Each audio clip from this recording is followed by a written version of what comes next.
Can I get your number? I really, really want your number, baby. Oh, and if you got the time, here's a dime and my number.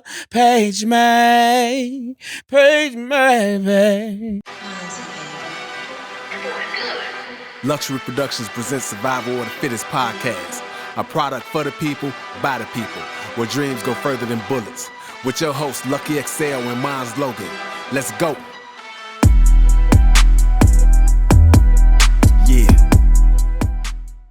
What's up, you squares? It's your boy Monzy Baby Monz Logan. And as you can see today, your boy Lucky XL isn't here. Had to tend to some business, but that's all right because we got our lovely co-host in the house today. Go ahead and let the world know who you are. So my name is Nikky Niche. Most people know me as Nick Nack, host of the Nick Nack Show. But it's Nikky for today, and I'm excited and blessed and honored to be here. Thanks for having me. All the time. And it was only right. And I say that because, you know, this show's special.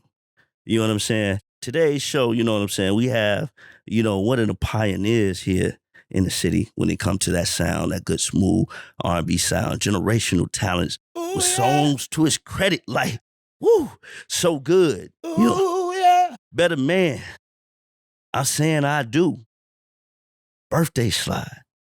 Man, I'm telling you, Your brother. body, I'm so addicted. So many. It's so many. I can't Loving even your name. You know what? body. I'm Yeah, just let classic. the voice speak for himself. Classic music, man. Classic music. Man, classic. I got my brother Slique. Man, what's going on, brother? How you doing today? What's up, my boy? Oh man, feeling excellent. And the crowd goes wild. And the crowd goes crazy. Baby. Man, so, you know, we just named off all them excellent songs, right? But the song that introduced me to you, brother, Mm-hmm. Page Me. Ooh. Come on now, give me a lick of that. So the world, remind the world Of what the that was like. 16-year-old Slick. Go ahead. Can I get your number? I really, really want your number, baby. Oh, and if you got the time, here's a dime and my number. Page me, baby. Woo. It's the acapella for me. Hey, no, that You was, know? you know what made that song so dope? Because you talking like 1997 and everybody was like really just singing. And it's this dude, damn, what's his name on Instagram? I feel bad. But his name's Saltbuck, but he's now, I know you're saying he just did a video, went super viral of him like old school rapping and shit. Right. I'll show it to you after this, but we was in the studio and he said, man, Slick, you know what you should do? I'm like, what, dog? He said, man, you should sing how Twista rap. And this was 1997. You know what I'm saying? And I was like, okay. And that's how Page Me came. Man, that was You know? always, that's what was unique about y'all sound, bro. It's like, man, these fools is twisting but singing. Yeah, and nobody was doing it. Right. Close to like Bone Thugs was doing it, but we like, you know, I'm a singer. I ain't a busy bone, gonna miss everybody, you know. And I love Bone, but so I did it with a singing, you know what I'm saying? Put And your own finesse on it. yeah, put my own finesse on it. And yeah, that was a good time in music, man. Man, definitely, brother. And there was a lot of heavy hitters in the R&B world at that time. Yeah, it was actually a genre called R&B then. Right, absolutely. So walk me back to that. Like, where did that whole, like, who brought that together? Was that something you came, you know, you Like got your the brothers- song or the group the or group, the song, the movement, all the of movement. The movement started, of course, I've been singing all my life, right? And so my brother being hanging out west all the time on Cali and Roosevelt, he met a dude who was like my age, and they had a group. And they was looking for a singer, but I was out south, you know. At that time, I'm living in Inglewood. But like I said, my brother on the west side doing what he do, and he introduced me to dude, and shit, we made a group, Entourage. They was from, majority of them was from Maywood, but one of the individuals was from off Cali. And so we put the group together. The guy just got off the phone with, coincidentally, we ran into him and he took us to Frank Thomas of the White Sox. Frank Thomas, we sung that song, Can I Get a cappella? he was like, Frank, like, yeah, I'm gonna sign y'all. Shout out to Frank. Shout out Big Hurt, man, the legendary, man. Yeah. That's a blessing. Okay, but I want to take it back a little bit further, Slique. So you came out with the song Pager at 16, but Page me. Excuse me. It's the drink. It's all good. But walk us through that moment where you discovered that you could really take off with this, like that you could sing and that this is what you were gonna do. I always knew I was gonna sing. I just knew it. Me and my cousins, we'd sing and well, they couldn't sing worth of shit. But we'd be, New Edition. We was the Jacksons. Just in the crib because we couldn't go out like that outside. You know what I'm saying? And shit, I knew then because I was always I'm Michael. You know what I'm saying? or I'm Ralph. Right. You know what I'm saying? And New Edition. I was always the lead guy. Okay. Because I could hold a note. And that's when I knew I could sing. Okay. Were you singing to little girls on the playground? I don't think so. Okay. But yeah, when I got in high school, yeah, that definitely took a turn for the better. You Yeah. Nobody knew me. I don't know if y'all remember when you first go to high school. I went to my mama made sure I didn't go to the neighborhood school. So I went to a school where nobody knew who the fuck I'm just another little nappy head dude. Right. And when it was time for the talent show, I'm like, here go my chance. There you go. Here go my chance for the whole school to know me. Yeah, seize the moment, man. And to this day, I got kicked out of that school, wound up graduating at another school, and I was only at that school, Hirsch, I was only there for like a year and a half. Right, and to this day, that whole like Facebook, all of them, all the people who was there, they still, remember me.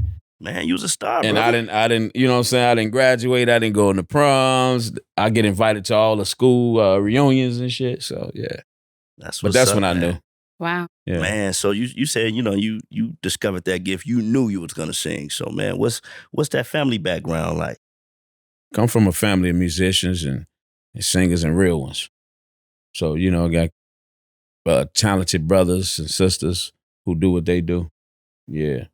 You need real ones in your corner if you're going to actually thrive and succeed, You need those people that are going to speak that life into you and be surrounded by energy, because I feel like a lot of times we don't realize that when we're around people who aren't really rooting for us, that energy is rubbing up against what we really have going on, Yeah. Yeah. Yeah, so, that's the family. That's what's up, man. Yeah. And you could tell, man, because like, you just told me how young y'all were, and I just told you, off camera, like, man, I thought y'all was, y'all had them power voices, man. Like, y'all was singing. It was a blessing, and I always tell people in the music game, and I want to say any entertainment, be it this podcast, it's probably 20% talent and 80% luck. Right. So you split the 10. Well, I say 10 talent because you got to put the effort. So, 10 and 10, you got the luck and the talent, but it takes a whole lot of luck. Right. For, the podcast to take off, for people to know who you are, people to like your music, because it's so much talent. It's so many people with a lot of gifts, and you just got to be at the right place at the right time. And that's when shit take off. So what percentage would you say that it matters about who you know, though? Because I feel like that plays a really big part. That plays a huge part, and I believe that falls into luck. You know what I'm saying? You got to be lucky to run into that right. You know what I'm saying? I think you got something. You know what I'm saying? Like me. What's the chance of me coming from the west side of Chicago, the Village, you know what I'm saying, in Inglewood, and I meet Frank Thomas? Right. That is true. I didn't know him. It became who I know because of the luck. You know what I'm saying? It became, now I know, dude. But it was lucky that we ran into the guy, and he said, man, I could take y'all to Frank Thomas. He's starting a record label, and I think y'all will be great. That's what's up, man. So it's a lot of luck. Yeah. And I mean that from the bottom of my heart in every instance. It's for me, even for the people to know that, the fans that I do have, for them to know me, that's a lot of luck. Yeah. Because I got the talent, that's no question. And I got the effort and the work ethic, and you name it. But it sits idle without that luck, man. Man, speaking of luck, bro, I got pretty lucky to that music early on, man. So I know I didn't create it. You created it. What was that transition like, going from, just that kid that could sing his ass off to, man, like, your peers, your classmates, they seeing you on the screen, bro. Yeah, just a lot of luck, and then when I did get that opportunity, seize the moment, because that was only like a 2 year span. When I look back, you know, Frank put us on a tour bus. We had Shania Twain's tour bus. We toured and opened up for Jagged Edge, 112, hung out with Puffy, Jay-Z, all these people. We was just independent label. You know what I'm saying? So, you know, it was just a great ride. Yeah, and You know, y'all was and charting. yeah, we actually made the Billboard a couple times with Page Me and another song called Win. Yeah, that was y'all ballad. Yeah, that was the slow song. So what do you feel like you've learned about yourself that you didn't know prior to all of the eyes on you? Because I feel like when everybody's watching your moves and what you have going on, it makes you more conscious of who you are. So what have you learned about yourself after gaining all these subscribers and followers and fans, you know? That's a good question. Because I want to say I'm just blessed to be as humble as I am. And coming from humble beginnings, because I can't really say I learned something about myself. What I did learn though is who you are before fame and money is only elevated when you get it. Okay. You know what I mean? So I learned, wow, I'm just a humble dude. And that's real shit. Nah, I mean it takes that, you know, because as you know, this thing of entertainment, man, it's all relationships. Those relationships, like you said, you line up with luck, you know, so you definitely have to, you know, really be on top of those. You got to be on top of your shit in order to wind up in the right place, in the right situation. And I'm sure y'all understand, you know. Absolutely. You doing this, you doing what you do. You put in the work and then you wind up, and it just, it's like a... I'm in the room with Slique right now. Yeah, it's a domino effect kind of thing, you know. Absolutely, man. You know, so man, I know, like I said, y'all had 2 hits that charted, you know, and a year later, you know, the label defunct. Yeah. What does that put you at mentally, bro? Ooh, now that changed my life.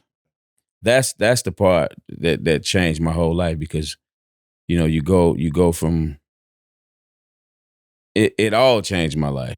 Let me start there. Just the fact of being able to travel the world and being from the hood, it really showed me that I can be more than just a dude on the block, a nigga on the street hanging with. I'm saying sorry about that. It gave me a lot of hope. You know, when you see the world and you see things different, wow, I didn't know. You know what I'm saying? You know where we from. So, oh, wow. And so when the label defunct, it was back to reality. Right. You know what I mean? It was like, and that was probably the hardest part of my whole career. Because that's the time when I gave up. When you, because I never did get my mom out of Inglewood, right? Because you got to sell 1 million records. And even the deal we had, you know, no disrespect to Frank and nobody, but it was terrible. You know what I'm saying? I got a royalty check for $1. I made some money, but it wasn't enough money to say, here, Mom, you know what I'm saying? Here go the bowl on the car. Right.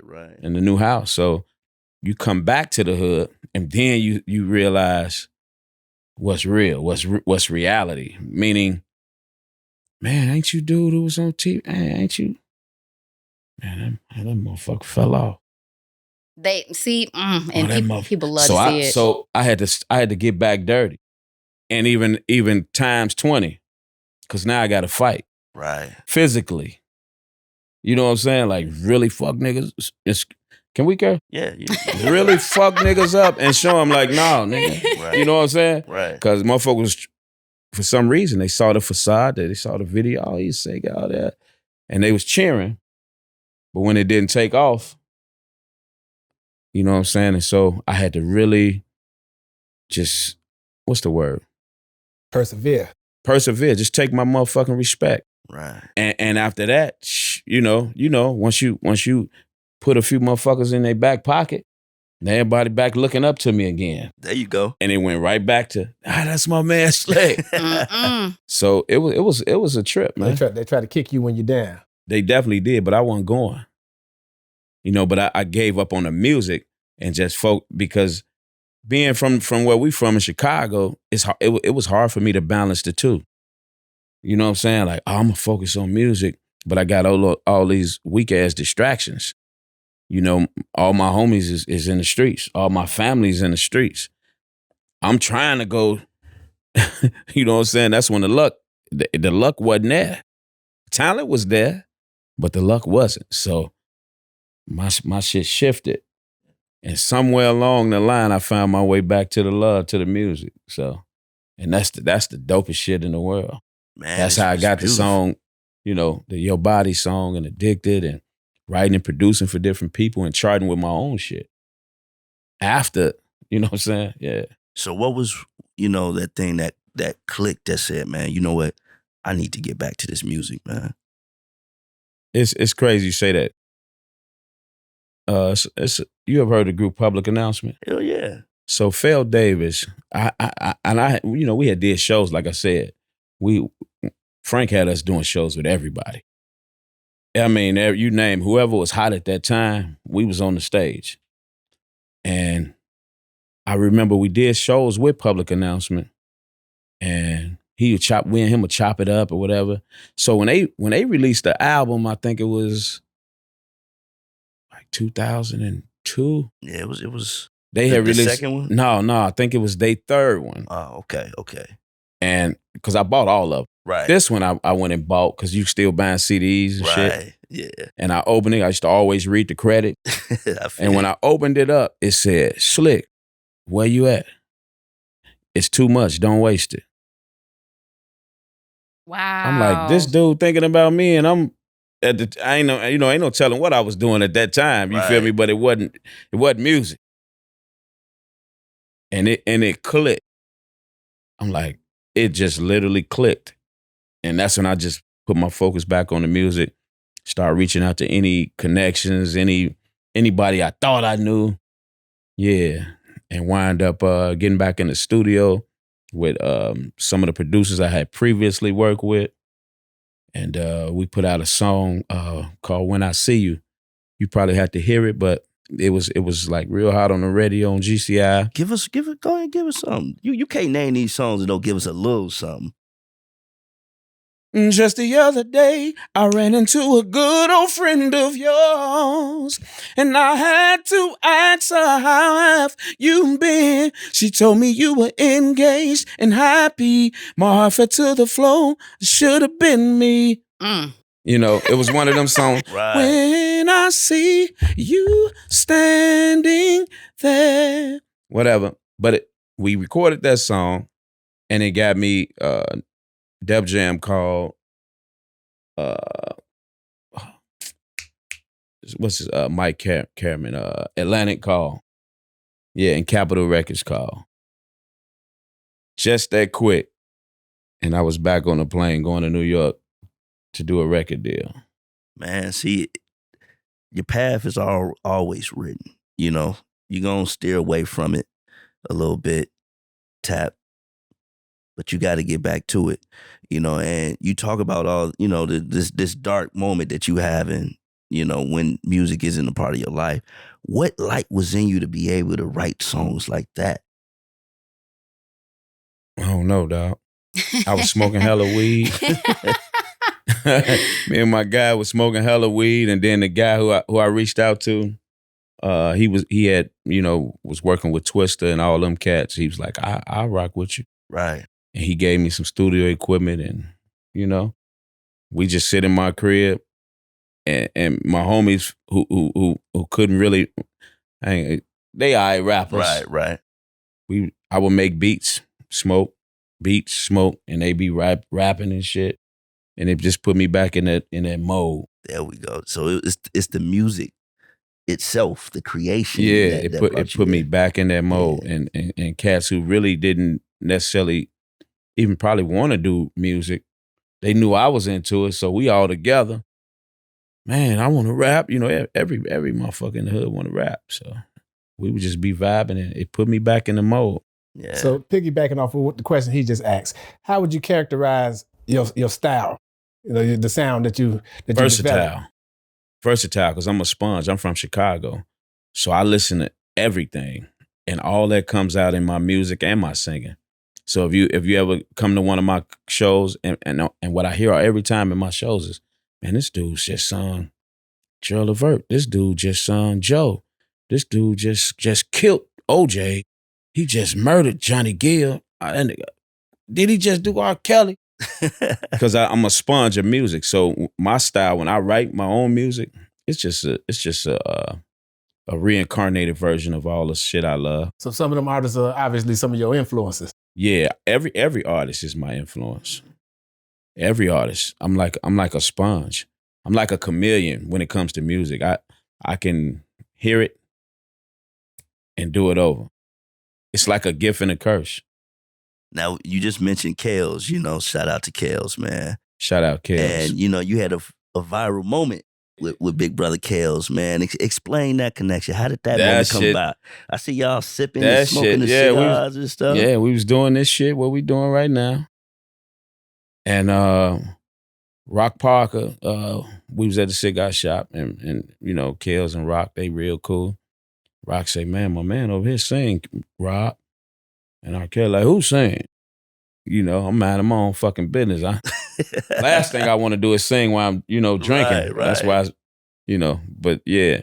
And so Rock like, man, come on, sing for him. Kel's like, yeah, come on, man, sing. They talk, yeah, come on, boy. Right. Arrogant and shit, puffing his cigar, like, I don't want to really hear this shit, but if you gonna sing, nigga, sing. Right. It's the vibe he gave me, right? And I look around the room, I don't see no Nickies. We in a cigar shop, it's all niggas. So I'm not fit to sing no love song. That's just right. This and you gotta think quick, you gotta be on your toes. I'm like, shit, I ain't fit to sing no fucking love song. And I was born by the river, and that shit just started flowing. And before I can finish, because as soon as I start feeling it, I feel something going. And I look down, he tapping me. It's been too. I say, oh, you want some of this smoke, huh? Right. You want the smoke, huh, Kale? And that was the dopest shit ever. It was an honor because, what a motherfucker told me at the end of the night, like, man, Rob don't just sing with nobody, man. And he knowing they got phones like this and shit out. Soon as I start singing, then everybody get the, oh shit, And that I didn't know, what I'm saying? I'm thinking I probably just hum a little note and go sit my ass down, you know what I'm saying? Right. But I started singing and Kale's like, oh, I feel that shit. Give me some of that shit. Yeah. And then, I'm like, well shit, I ain't finna let you just, and we just, it was just a vibe. It was a vibe, and it was for me, it's kind of a come to Jesus moment because in my music, and Kales is the king of R&B, no matter what he been through. I always heard, man, that sound like R. Kelly.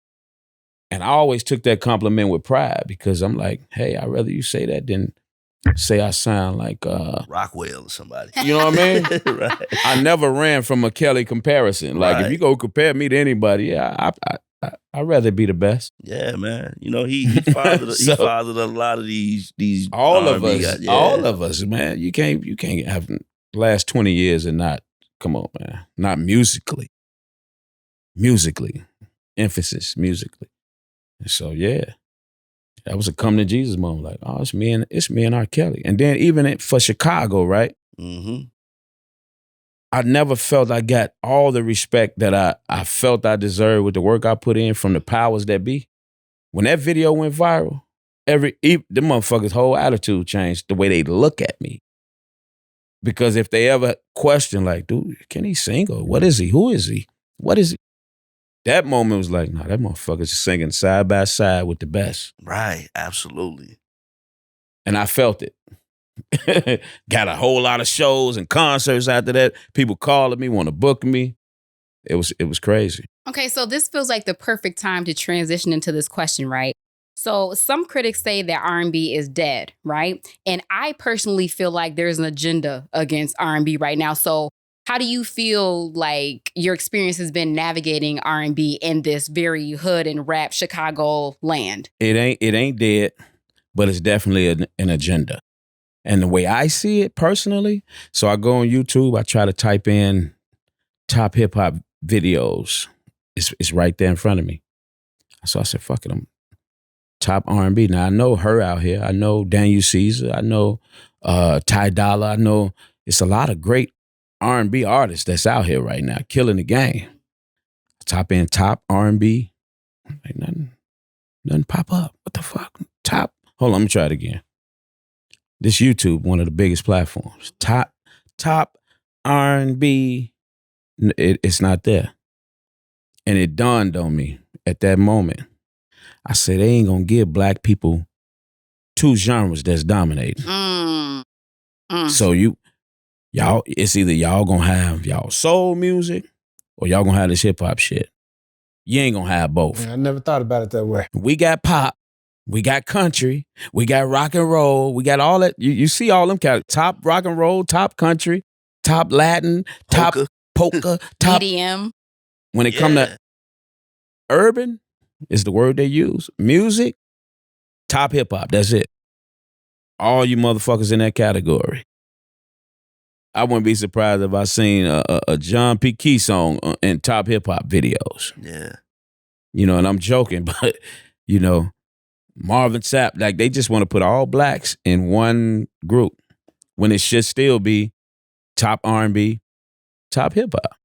But hip hop is the number one genre of music over country, over pop, over everything. So I guess they say, well, since y'all got that, then that's all y'all need.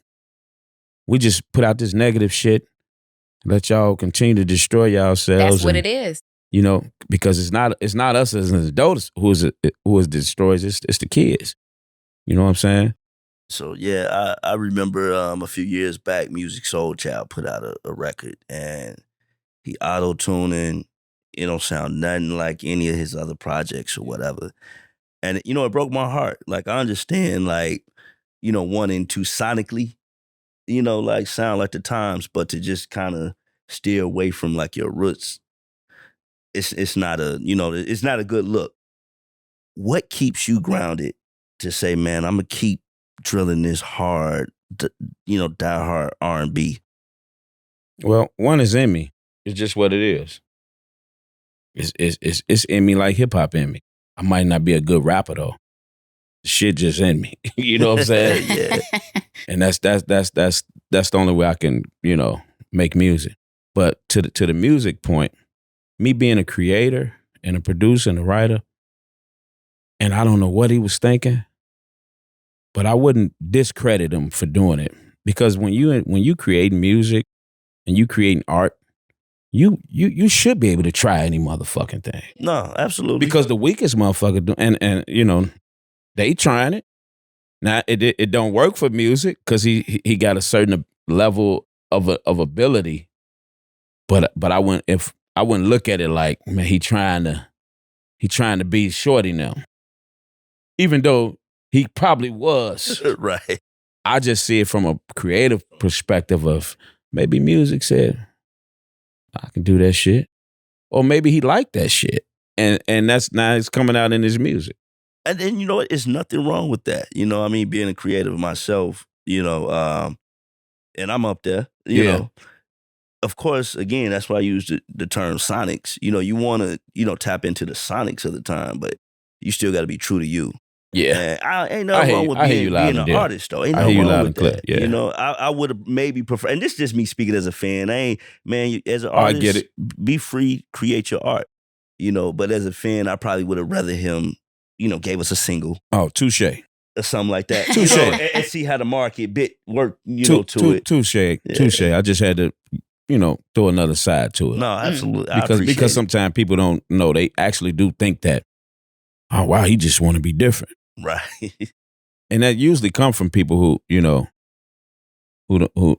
you're a creator, but it usually come from people who don't. So I had to put that for the people who don't create. That part. And they think like, yeah, I hate when people do that. Right.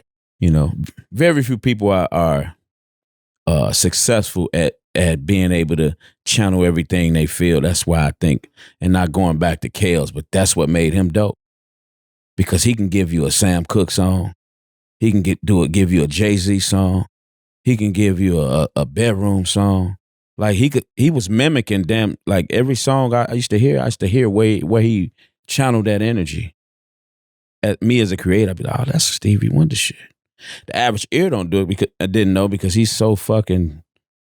But that's exactly what he used to do, right? And that's why I threw that out there. As an artist, maybe music wasn't good at.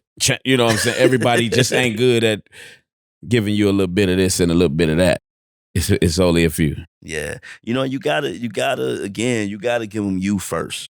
Like I take somebody like a common day artist, on the hip hop side, Kendrick Lamar. He reinvents himself every album, but there's still an element of Kendrick.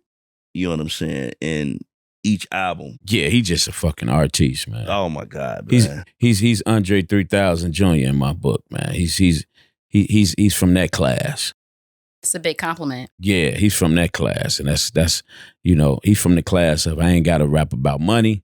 I ain't got to rap about killing. I can rap about waking up. And it'll be dope. And it'll be dope. Yeah. So let me ask you this. Your top 3 R&B, even back in the day, what would those artists look like? Right off the bat, Stevie Wonder, Michael Jackson, because he was just a great entertainer. Tough one, huh? It's a tough question. Yeah. Huh? You named me some heavy hitters so far, though. Yeah, Stevie, you got Prince. Stevie, Michael. I mean, you got Prince. My top 3 would be Stevie, Michael.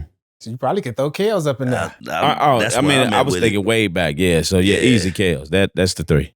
Yeah, that's the 3. Yeah, Kales, Stevie, because Kales just is our version of Stevie. Yeah, man, that brother gave us 30 years of great music, bro. Yeah, he was our Stevie. And people be sleep on Stevie. Stevie was dope. Oh man, incredible. Hit after hit. Played 40 all Grammys. The instruments. I mean, come on, man. But what people forget about he up there with Beyonce when it comes to the Grammys. Yeah, he is. And the songs, the hits, is endless. It's incredible. And they forget that brother, he never saw any of this beautiful world. So all of that beauty came from within. He's so cold, I don't believe it. I'll be like, that nigga can see. So who in your playlist now? What you riding around this city listening to now? Moneybag Yo. I don't know. I fuck with dudes so hard. Yeah. Finesse 2 Times. R&B, I'm listening to Kenyon Dixon. BJ the Chicago Kid, my homie. Shout out to BJ. Shout out BJ. Yeah. Heavy rotation. Yeah, that's what's up, man. And then the cool thing about Apple Music is just any song you ever downloaded, just hit shuffle in, motherfucker. So Barry White pop up, R. Kelly pop up, Anita Baker, who my favorite female artist of all time, she pop up. Yeah, they share the same birthday. Yeah. Do we? He shared a birthday with Anita Baker. I share a birthday with Sam Cooke. Shit, I ain't even know that. 2 of the greats. Yeah, absolutely, man. Yeah.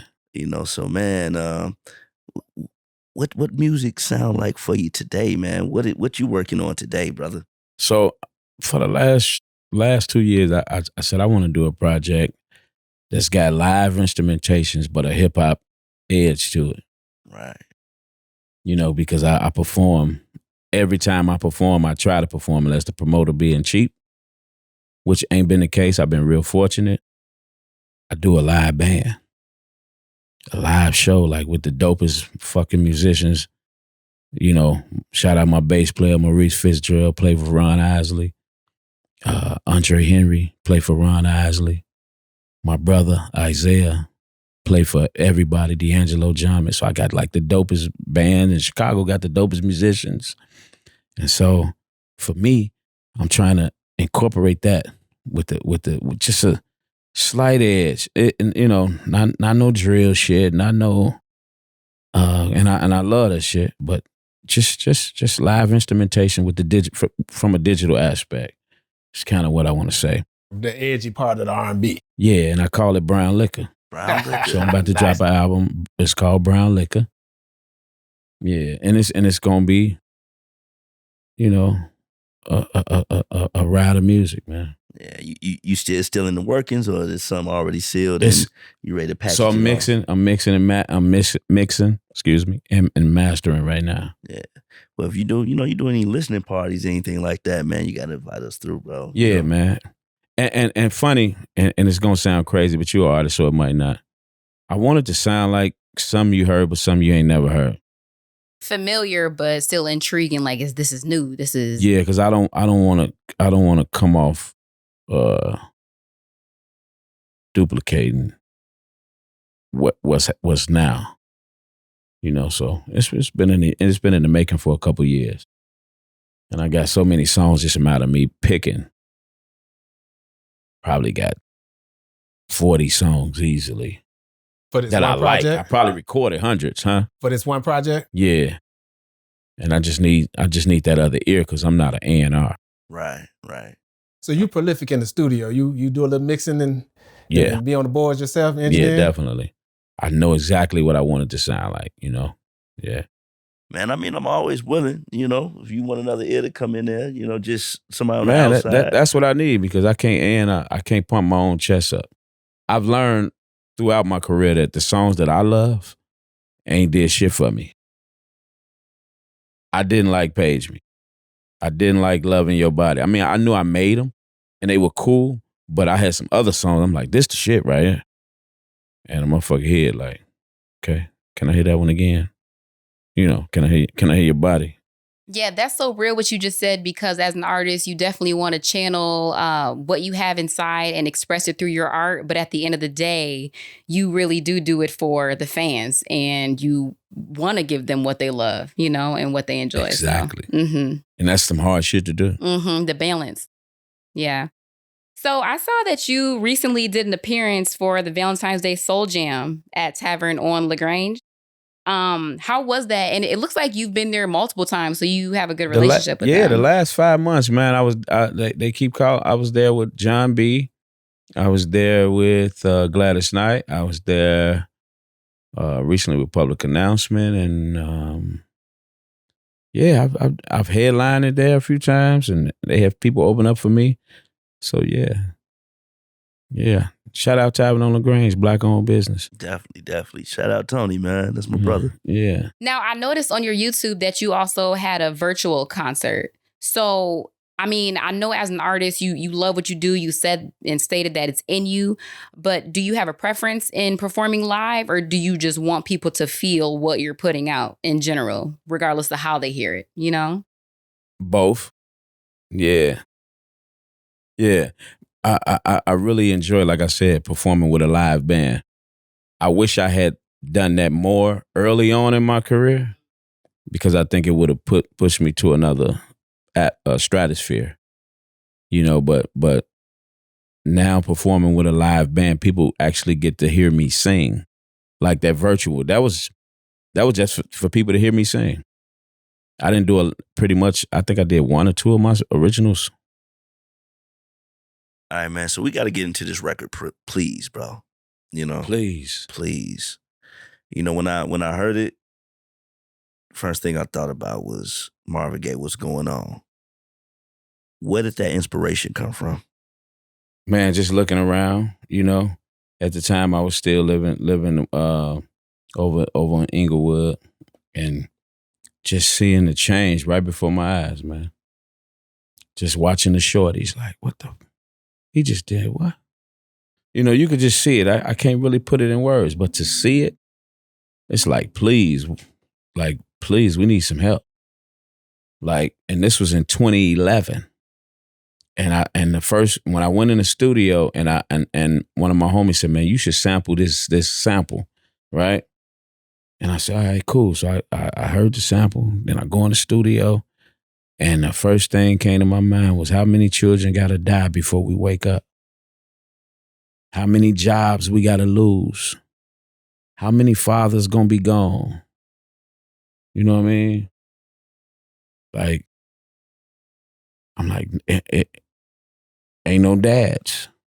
And at the time, I didn't know in 2023, it wasn't going to be no mamas either. Right. That hit different. Yeah. So Please was like, please. You know what I'm saying? Can somebody get some jobs for the youth? Can somebody, please. Don't nobody want to hear the truth. Why these youngins carry more guns than books? Right. I seen it. This 2011.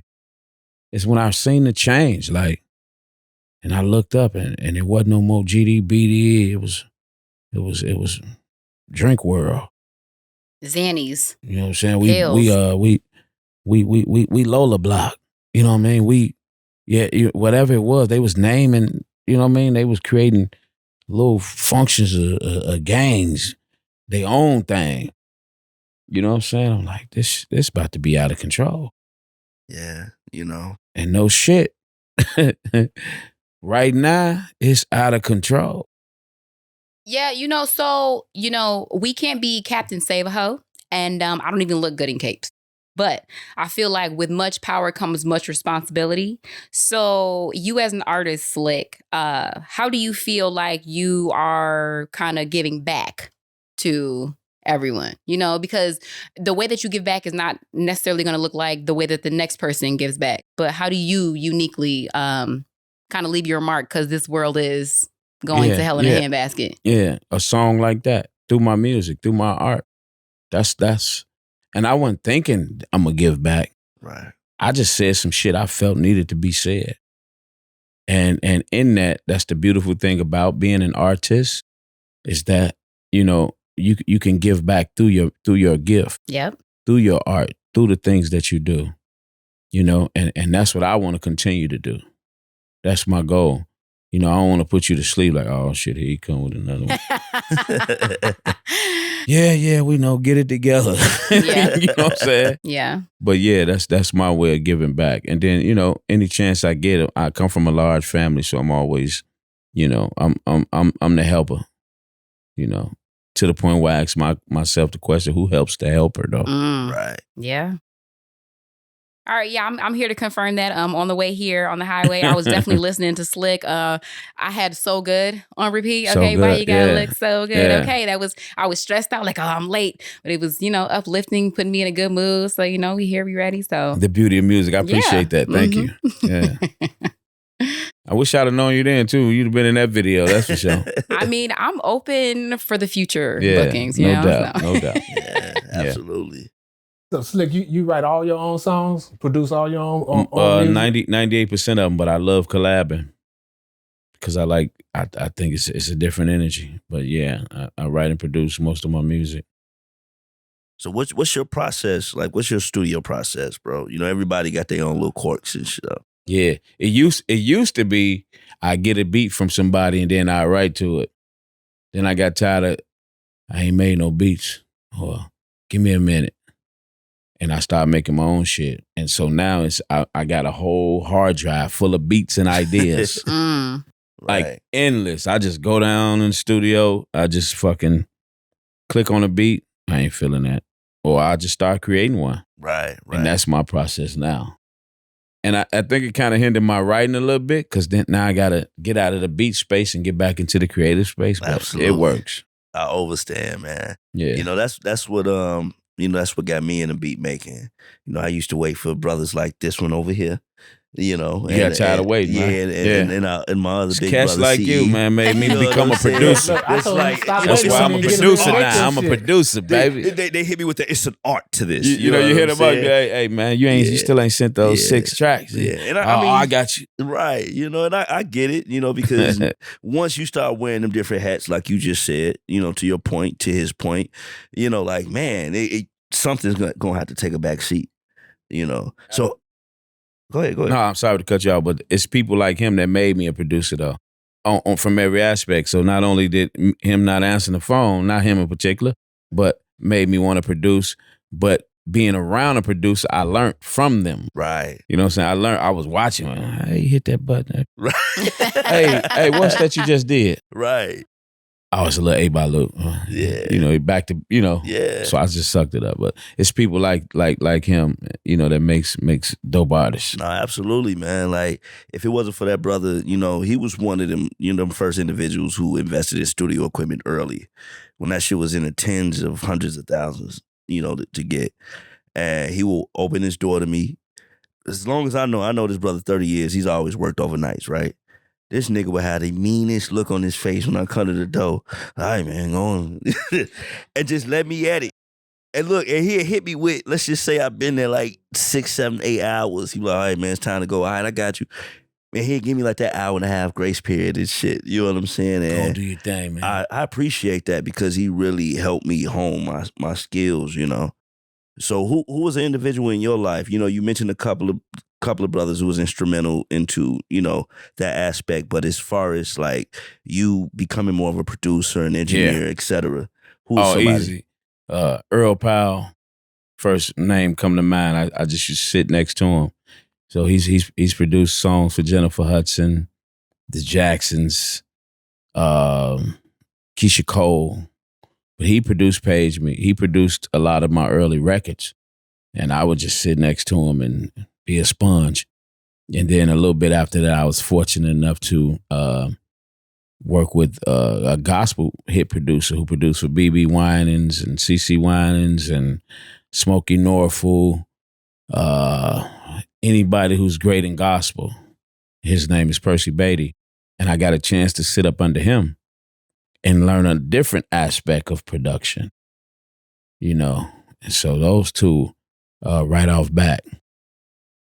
So Slick, all of this just speaks, it's like speaks to the fact that you really have that big drive, because I'm sure you get this a lot where people are like, well, how do you get into music? Or, you know, when people ask me, how do you start a talk show? Like, I mean, I don't know, how bad do you want it? You'll do the research, you'll learn it, you'll soak up everything if it's really that deep to you.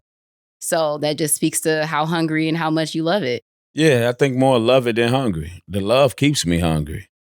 Cause you lose the hunger with the bullshit of business, you know, like we was just talking about. Yep. But the fact that it's born in me, I can't run from it.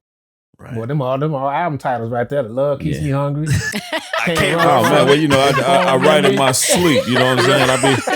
This is what I do. All the album titles. Yeah, no real shit though. So he just asked you, like, what is your studio process? What's your process? So I'm no musician, but in my mind, when I think of R&B singer, especially as a woman, like I just envision y'all being romantic. Do you feel like you're a romantic person? Because I feel like, definitely. You know, okay. Yeah. Yeah. Yes. King shit. Yes. Okay. Well, elaborate a little bit more. What would you be? Flowers?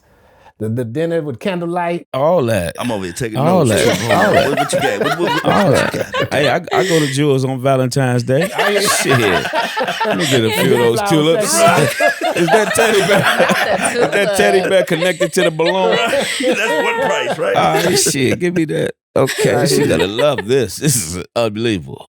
Okay, so I have another question that kind of pertains to what I just asked. So when you're wanting, and this is nothing personal, no who you're in a relationship, nothing like that, but, you know, when you're wanting to get hot and heavy and you're setting that mood, because that's what music does, do you play your own music when you're wanting to get them panties off? Like, no, I just get some liquor and start hearing the music in my head, and it just... Okay. Look, you showed up because I ain't going front, bro. Yeah, man. I don't hit the plate. Boom, That shit actually make me feel some kind of way. I might be in a Tupac Thug Passion kind of mode, so I might be. Baby, feel me. You feel me? So I can't just do R&B all the time. Sometimes I'm in a, you know what I mean? Yeah. Okay. Yeah. Yeah, I guess every woman doesn't deserve the R&B D anyway. No, you know? they deserve it all. Okay. It's just, you know, I don't have it depends on the day. That's all I'm saying. Okay. So it may be a day. So how's your process when you write music? Do you start with the hook first? You start when you write into do you start with the track or you straight already got melody? The song done? Straight I melody. think melody. Yeah. Whatever that melody is, then I can. You know what I'm saying? I can't just swing to the hook because sometimes when I hear a track, I hear the first few lines of the verse, or I don't. You know what I'm saying? I hear a melody of the hook, and I'm like, okay, now I got to say some shit that means something. You know, so yeah. So it depends on where you. Yeah, more than likely though, it's the melody. Yeah, I'm not a singer. I write a little bit of R&B. I may throw a little tune on my voice, do all that. The music soldier, I guess. But see, reverse engineer though. I'll fuck with you. I do the hip hop, But it's the same thing though. I search for that cadence first. And it's similar, because I've always watched songwriters, sit at that piano and they, like you said, they're working that melody. But also in that melody, they creating that cadence, of how that note is gonna, connect to the next, But who is somebody right now, like just say you may hit a brick wall creatively, you may throw on and just go, damn, that's what I needed. And they could be, if it's old school or, somebody, when you need some inspiration. Right. Yeah, I have to go back. Yeah, I gotta go back and just find me an old school playlist. And then I just, for some reason recently I had been listening to a lot of fucking Barry White, been motivating me. I never liked him as a kid. Never really, because I wasn't there. I didn't live that shit. But I just listened to, like, this some hip hop. So it just depends, man. Yeah. It's Barry no was one groovy. artist right now that makes me, like, oh no, I gotta step my shit up. Barry was groovy though, man. Like, I ain't gonna front. Like I hear That shit what was you- hip hop. It was. If you play that shit right now, Did It was sample some that Barry shit, White before? man. I'm pretty sure we did. Oh yeah, man. We come on, man. We definitely just sampled some Barry. Oh, come Man, on. and it's just recently, when I leave, I'm bumping Barry. Wherever the fuck I'm going when I leave, I'm like, so what yeah. about the It Chicago just legend depends. Curtis Mayfield? Easy, man. Incredible, ain't he? Mm-hmm. One of my favorite songs of all time is The Makings of You. Oh yeah. Oh, Oh, that man. Add a soundtrack. little sugar. That soundtrack. That is one crazy. line. You know that was song? that Claudine? Claudine soundtrack. Add a little sugar. Honeysuckle land. That shit's so smooth. No, it is, Yeah, man. he was a great Yeah, songwriter. incredible. Definitely. Now it's crazy because like the wave right now is everybody sampling 90s, 80s, R&B. So, man, it sound like they may be, coming after some of that early music of yours, Please. brother. Please. So What my how song that welcoming are you? please? Huh?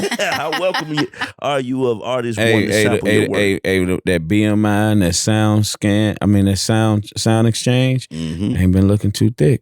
So Say you welcome it all. You if hear y'all that, don't know what artist? that is, that's royalties. Right. My shit been kind of thin, Go ahead and sample. I was listening to Finesse 2 times. He just sampled There's Nowhere to Hide, babe. I said, Kim, oh, right? yeah. I said, why not me, man? God damn. Kim?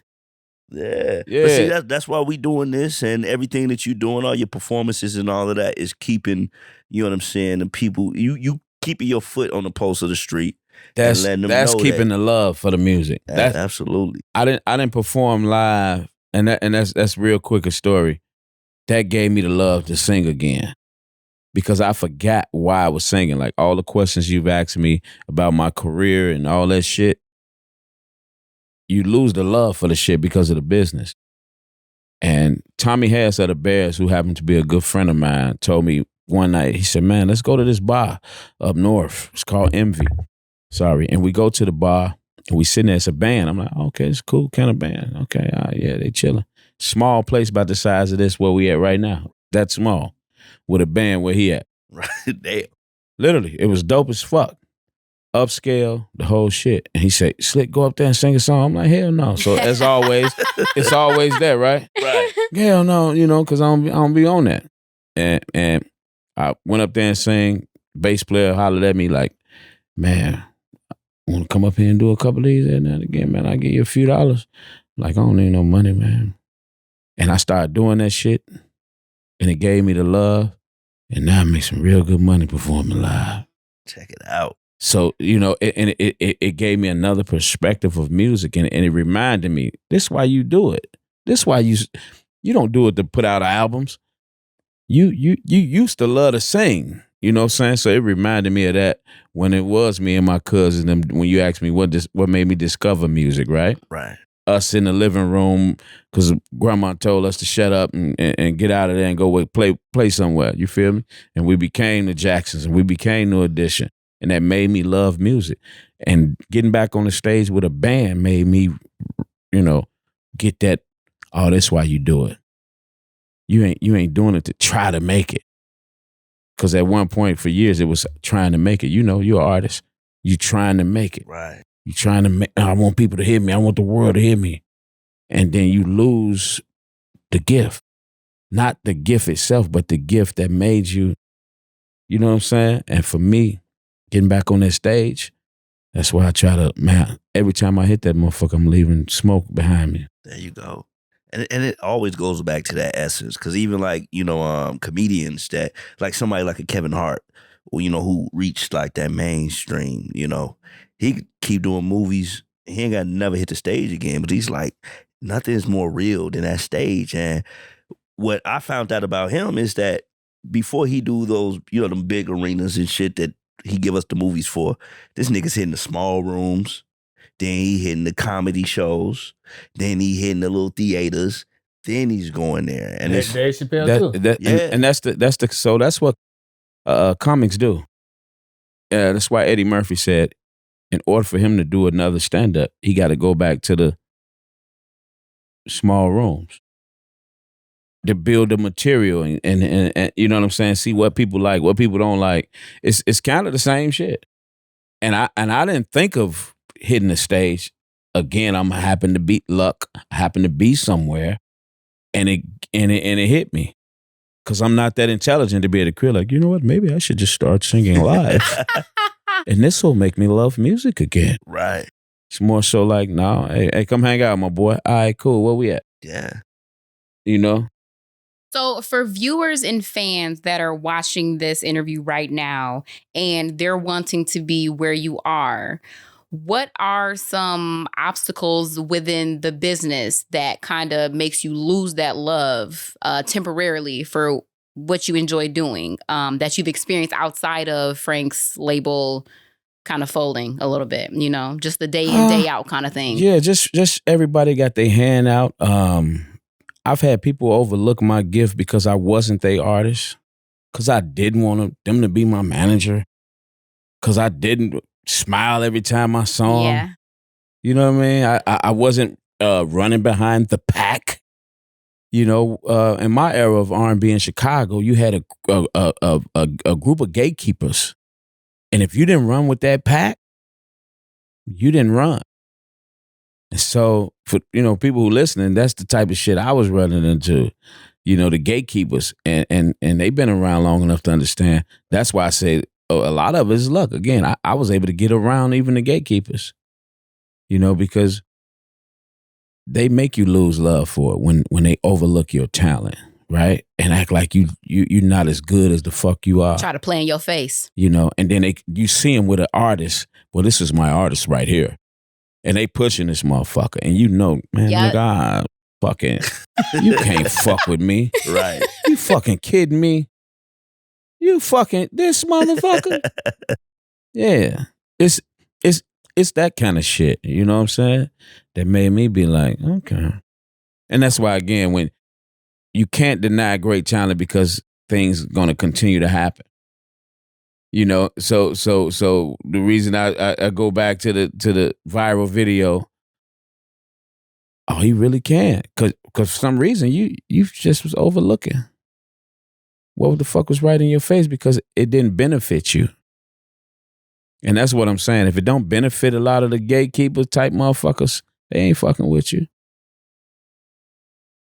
If they can't Harvey Weinstein you in lack of a word, come do this audition on my couch, they ain't fucking with you. That's the one. Yeah. Yeah. I mean, that's why it's important, to just, man, you got to stick to your guns and keep, you got to do what you know in your heart. Yeah. It's At the end of the day. Yeah. And not follow. Right. Lead the pack. You ain't gonna catch me running up behind a bunch of motherfuckers tomorrow. This the in crowd and you're hanging on to this and hanging on to that. And I'm not a hanger on. You know what I'm saying? Fuck that shit. So Slick, well, where can we? If you get booked for shows, right? Yeah. Where can the people, if they want to book you, where can they find you? At? All social media outlets. Definitely, you can inbox me. And at grimmedout at Gmail. GRIMEDOUT Okay. So we were talking about live performances. I just want to know, have like the women started throwing their panties on stage yet? That has definitely happened to me before. Definitely, yeah.